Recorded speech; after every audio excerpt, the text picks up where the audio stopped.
Have a good day, students of class 12. So again we coming back in our English online classes, and today we are going to start our term 2 first poem, A Thing of Beauty by John Keats. आज हम लोग term 2 के पहला poem पढ़ेंगे. आपका 2 prose था flamingo book का, rattrap and Indigo, both 2 are completed. इसका क्वेश्चन आंसर हम उम्मीद करेंगे कि आप लोग अपने से कर लिए हैं. अगर कोई क्वेश्चन आंसर डाउट्स है तो हमें भेज सकते हैं, हम उसको जरूर रिप्लाई देंगे. अब जा रहे हैं, हमारे पास 2 पोएम भी हैं, उन 2-3 पोएम को हम लोग को पढ़ना है. तो फर्स्ट पोएम है अ thing of beauty in page number 98.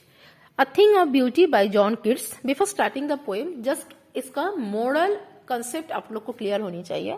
A thing of beauty मतलब कोई भी चीज का सौंदर्य, कोई भी चीज का खूबसूरती कैसी होती है. कोई भी पर्टिकुलर चीज हो, चाहे एक पेड़ हो, चाहे एक पेड़ पौधा हो, चाहे एक फूल हो, चाहे बेबी हो, चाहे ह्यूमन हो, चाहे एनिमल्स हो, चाहे सन हो, चाहे मून हो, चाहे रिवर हो, चाहे लेक्स हो, चाहे वाटरफॉल हो. कोई भी चीज, चाहे नेचर ब्यूटी हो, चाहे एनिमेट ऑब्जेक्ट हो, चाहे इनएनिमेट ऑब्जेक्ट हो, हमारे जिंदगी के हर गम को, गम के पहाड़ों को, गम के बादलों को, चाहे जितने भी दर्द से भरी हमारी जिंदगी है, दुख से भरी जिंदगी है, वो अच्छे अच्छे चीजों को सोचते हुए हम अपने दुख दर्द को समय के साथ साथ भूल जाते हैं. कभी कभी भूलते भी है. हमारे मन जब बहुत ज्यादा उदासी से भरा होता है तो हम कुछ अच्छा गाना क्यों ना हो, कोई अच्छे से स्टोरी क्यों ना हो, कोई अच्छे से अच्छा सा फूल देख के हो, फूल का खुशबू सूखते हुए क्यों ना हो, हम अपने मन को बहलने की कोशिश करते हैं. तो थिंग ऑफ ब्यूटी के दौरान जॉन केट्स का यही मैसेज देना है कि दुनिया में खूबसूरती का कभी खत्म नहीं होता है. खूबसूरती बढ़ती जाती है, कभी घटती नहीं है. And that is the reason he uses the line a thing of beauty is a joy forever. कि एक थिंग ऑफ ब्यूटी जो है वो हमेशा जिंदगी में क्या देते हैं, खुशी लाती है, कभी गम नहीं लाती है. अब वो कैसे, उन्होंने छोटा छोटा एग्जाम्पल के दौरान हमें ये समझा है. So let's start. Before starting the poem we are going to the read about the poet.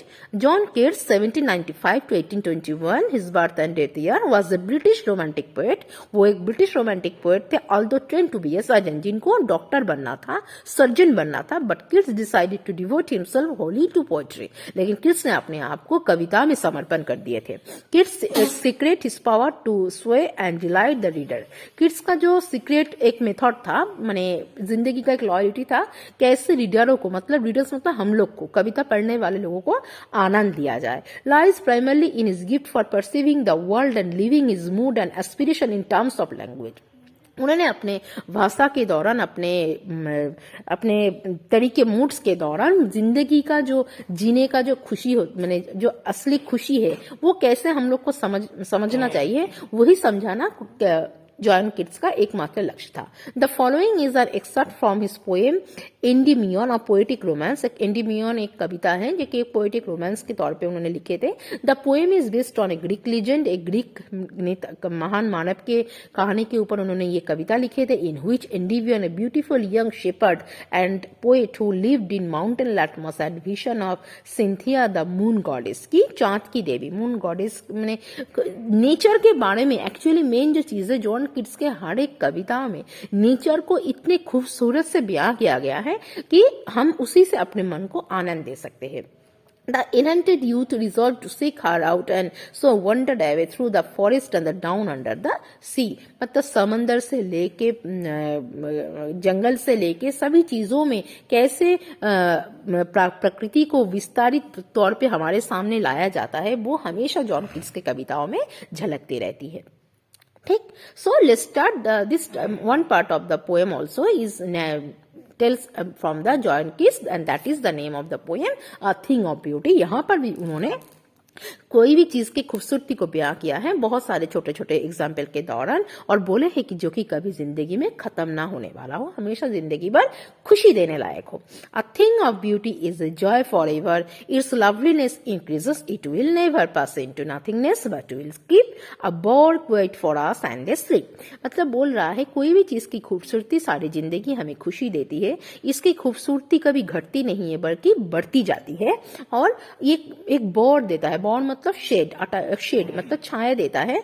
जैसे मान के चलो एक रास्ते से, गर्मी के दिन में तुम एक रास्ते से जा रहे हो, अचानक से रास्ते में तुम्हें पेड़ दिख गया, तो पेड़ क्या करता है, गर्मी में पेड़ तुम्हें शेड देता है, छाया देते हैं, और उस छाया में तुम बैठ जाते हो और एक प्यारा सा नींद तुम्हें आ जाता है, जिसमें तुम प्यारा सा हो सकते हैं कि सपना भी देख लो, तुम्हारा हेल्थ भी अच्छा हो जाए और सांस लेने में भी अच्छा लगे। तो ऐसे ही मतलब ये सब क्या हुआ, एक अच्छी चीज हो गई। मान के चलो उस दिन तुम्हारा मूड अच्छा नहीं था, तुम सैड थे, तुम दुख थे, लेकिन जब तुम्हें एक छाया मिल गया, पेड़ की छाया मिल गई, पेड़ का गोद मिल गया, वो तो उस गोद में तुम सो गए और तुम्हें एक प्यारा सा सपना दिख गया, तुम्हारा स्वास्थ्य अच्छा लग रहा है, तबीयत अच्छी लग रही है, तुम खुल के सांस ले पा रहे हो, तो तुम्हारा मन अचानक से अपसेट से खुल जाता है, मतलब मन फ्री हो जाती है।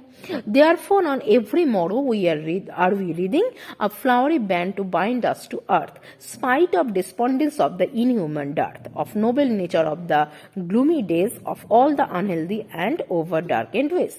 मतलब मान लेते हैं कि जिंदगी में बहुत ही बहुत ही दुख दर्द झेल के हमारी जिंदगी चलती है, बहुत ही खराबी, बहुत ही गम, बहुत ही दर्द हर कदम कदम पे इनह्यूमन चीज हमें देखने के लिए मिली। इनह्यूमन मतलब अमानविक, कहीं पर दुख है, कहीं पर कोई मार रहा है, कहीं पर कोई पीठ पीछे गलत काम कर रहा है, धोखा दे रहा है, इतना सब डिस्पोंडेंस मतलब जो कि खराबी होती है जिंदगी के। इतने खराबी के बावजूद जो नोबल नेचर होता है, मतलब प्राकृतिक जो सौंदर्य होता है, वो हमारी जिंदगी के हर ग्लूमी को, मतलब हर गम को क्या करता है, ढक देता है। और जितने भी अनहेल्दी और ओवर डार्क मतलब अंधेरे और जो कि खराब चीज है, कभी कभी हम यही सब नेचर के, एक फूल देख के हो, एक पेड़ देख के हो, सूर्य की किरण देख के हो, चांद की लाइट रोशनी देख के हो, कुछ भी देख के हम अपने दुख दर्द को कुछ देर के लिए भूल सकते हैं, भुला देता है। कौन करता है, थिंग ऑफ ब्यूटी करता है, मतलब कोई भी चीज की खूबसूरती को सोच के।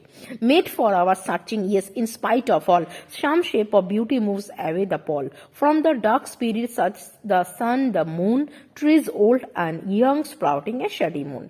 हम लोग कवि के आधार पे कवि का कहना है कि जिंदगी में भले कितने भी दुख दर्द गम का छाया क्यों भर ना जाए, लेकिन कभी कभी हम अपने अवसर में, अवकाश में जब हम बैठे रहते हैं उदास मन में, अगर हम उस टाइम कुछ ऐसे चीज को सोचे जिसका अच्छा ही सिर्फ हमें याद आए, और वो अच्छाई को याद करते हुए हमारे मन के गम दूर हो जाए, तो वो हमें खुशी देती है। मतलब मान के चलो तुम्हारा मन अपसेट है, अगर मन अपसेट है तो तुम एक म्यूजिक सुन सकते हो प्यारा सा, और एक प्यारा सा म्यूजिक सुनने से तुम्हारा मन एंटरटेन हो गया, कुछ देर के लिए तुम्हारा मन जो गम के पहाड़ों में डूब गया था, वो गम का बादल हट जाता है और तुम्हारे मन को खुशी मिलती है। तो ऐसे कवि बोल रहा है कि थिंग ऑफ ब्यूटी हमेशा हमें आनंद देता है, कभी हमें ज्यादा देर हमारे दुख को झेलना नहीं पड़ता है। नेक्स्ट क्या बोल रहा है, for simple sheep and such a daffodils with A green wall they live in and clear reels. एक भले सिर्फ इंसान ही नहीं, एक जानवर, एक भेड़ को भी अगर हम लेंगे, एक भेड़ को अगर छाया मिल जाए, रास्ते में जंगल में घूमते हुए वो जब छाया में बैठता है तो उसको आनंद मिलता है। जैसे कुछ फूल होते हैं, daffodils is a type of flower, एक प्रकार के डैफोडिल्स एक प्रकार के फूल है जो कि जब खिलता है तो छोटे छोटे बुश के ऊपर, छोटे छोटे शब्स के ऊपर, तो वो देख के हम बहुत अच्छा लगता है। या फिर क्लियर रिल्स मतलब जो छोटा छोटा नहर होता है, मतलब मान के चलो जंगल है, जंगल के रास्ते में छोटे छोटे नहर गया है, तो वो नहर क्या कहते हैं, नहर के पास कोई जानवर आके बैठता है। क्यों बैठता है कि भरी गर्मी में जब छोटा नहर दिख जाता है तो जानवर लोग बैठ जाते हैं कि थोड़ा उसको ठंडक मिल जाए, तो उसको आनंद मिल गया। गर्मी दे रहा है मतलब दिक्कत दे रहा है, दिक्कत का सामना करते करते अचानक एक नहर अगर जानवर को दिख गया या फिर एक इंसान को छाया मिल गई तो उसको सुकून मिल गया। तो ये सब थिंग ऑफ ब्यूटी ही है जो कि हमें काफी सैड मोमेंट में भी, कभी डिमोन मोमेंट में भी हमें खुशी देती रहती है। That for themselves a cooling covert make against the hot season the mid frost break। मतलब बोल रहा है कि कोई भी, जैसे ये छोटा छोटा नहर क्या करते हैं, कूलिंग कवर्ट देता है, मतलब एक ठंडक दे पहुंचाता है जबकि बहुत ज्यादा गर्मी का मौसम हो और जंगल में कुछ सांस लेने लायक नहीं हो, उसी जगह पे एक छोटा छोटा नहर क्या करता है, छोटा छोटा नहर का जो पानी होती है वो हमें ठंडक पहुंचाता है। तो हमारे अंदर की जितने भी दिक्कत है, मतलब गर्मी से कंपेयर करके बोल रहा है कि तुम गर्मी बर्दाश्त नहीं कर पा रहे हो, तभी अचानक तुम्हारे सामने सामने छोटा सा एक नहर दिख गया तो तुम्हें एक ठंडक पहुंची। तो वही कोई भी दुख, चाहे जितना भी दुख हो, लेकिन कोई अच्छा चीज को सोच के तुम अपने दुख को भूल सकते हो। Rich with a sprinkling of fair marks rose blooms and such too is the gardener of the dooms.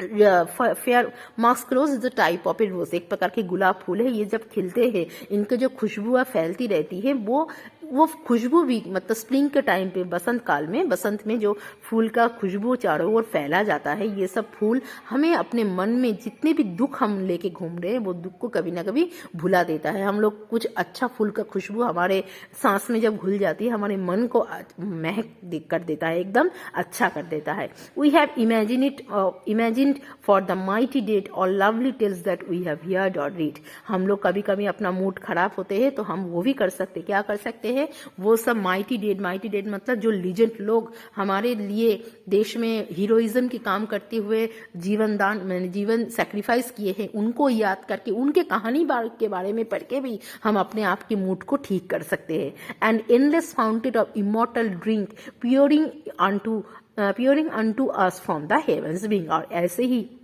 कोई भी चीज खत्म नहीं होने वाला है। हम चाहे तो अपने मन को म्यूजिक के दौरान, फूलों की खुशबू के दौरान, सन के दौरान, मून के दौरान, ट्री के दौरान, मार्क्स रोज के दौरान, कूलिंग कवर्ड क्लियर रील्स के दौरान, या फिर बड़े बड़े हीरोइज्म के कहानी सैक्रिफाइसेस को पढ़ते हुए हम अपने जिंदगी को खुश कर सकते हैं। और जो कि डायरेक्ट ये सब कहाँ से मिलता है, हम लोग को हेवन से मिलता है, स्वर्ग से मिलता है, जो कि ये सभी थिंग ऑफ ब्यूटी का पार्ट से जो कि स्वर्ग से बन के आता है। तो हम अपने आप को कभी उदास नहीं रखेंगे। हमारे मन को खुश करने के लिए हमारे सामने ऐसे बहुत सारे एनिमेट इनएनिमेट ऑब्जेक्ट है जिससे हम अपने मन को बहल सकते हैं, मन को फ्रेश कर सकते हैं और जिंदगी में आगे बढ़ सकते हैं। उदास बन के बैठ नहीं रह सकते हैं। तो यही था इस पोएम का concept, a thing of beauty bye John Keats. I hope you understand the basic concept of this poem कि जॉन किट्स का हर एक कविता का यही मैसेज रहता है, कन्वे रहता है कि हमें जिंदगी मिली है। दुख, दर्द, हंसी, खुशी, रोना, ये हमारी जिंदगी का पार्ट ऑफ द लाइफ है।